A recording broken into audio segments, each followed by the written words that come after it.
Rishi Sunak only went up by 3 votes yesterday. Shouldn't he have gone up by more? And might there have been some games being played in this election? Well, it's a very sophisticated electorate, as we say, but Rishi's just, very, very close to that magic 120 number.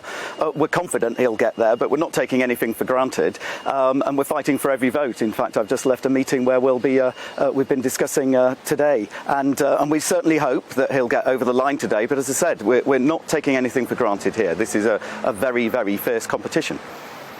And it's interesting looking at the numbers here, because it looks likely, of course, that Rishi will make it past today. But when it comes to the membership, he'll have much more of an uphill struggle. What's the message to the membership who might be concerned about not only the high tax burden that this country was plunged into under his chancellorship, but also potentially the conduct of his resignation and what some might describe as the knifing of Boris Johnson? Well, I think what we've seen already, and many people know Rishi, obviously all the work that he did during the pandemic, but also what he's promising to do in the future, and he exudes competence. And that's important because we are talking about the next Prime Minister here, and Rishi comes across as Prime Ministerial in a way that the other candidates don't. Now, I don't want to diss the other candidates, they're all extremely competent people, very, very good ministers, but Rishi is the one that's coming across that he can do the job and hit the ground running straight away. I think the members are seeing that now, and certainly the mood in my own constituency association seems to have shifted very much towards Rishi over the last week or so. So I'm very confident that if he makes it to the final two, he'll do a very good job, especially when he is out and about across the country with the hustings, because he does exude that competence in a way that actually members really do take that seriously.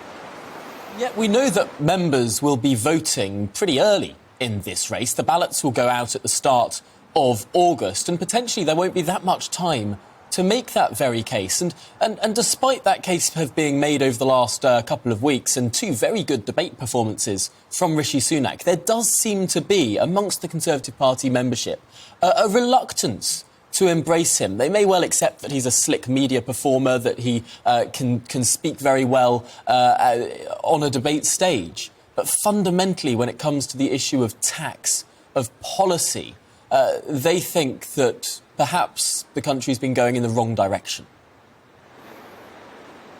But I think the thing that people do appreciate, and in particular Conservative Party members, is sound money and being responsible. And Rishi is, been making that very, very clear that, of course, we want tax cuts, but at the right time. And the first thing we've got to do is tackle inflation. I think most members of the party do understand that we can't go away making fairy tale promises. That's not what we're there for. And I think one of Rishi's lines, which is really quite compelling, is that he wants to get elected in order to promise tax cuts, not promise tax cuts in order to get elected. And I think that's really important. And that is a very responsible message that he's sending out there. And that message does resonate with members.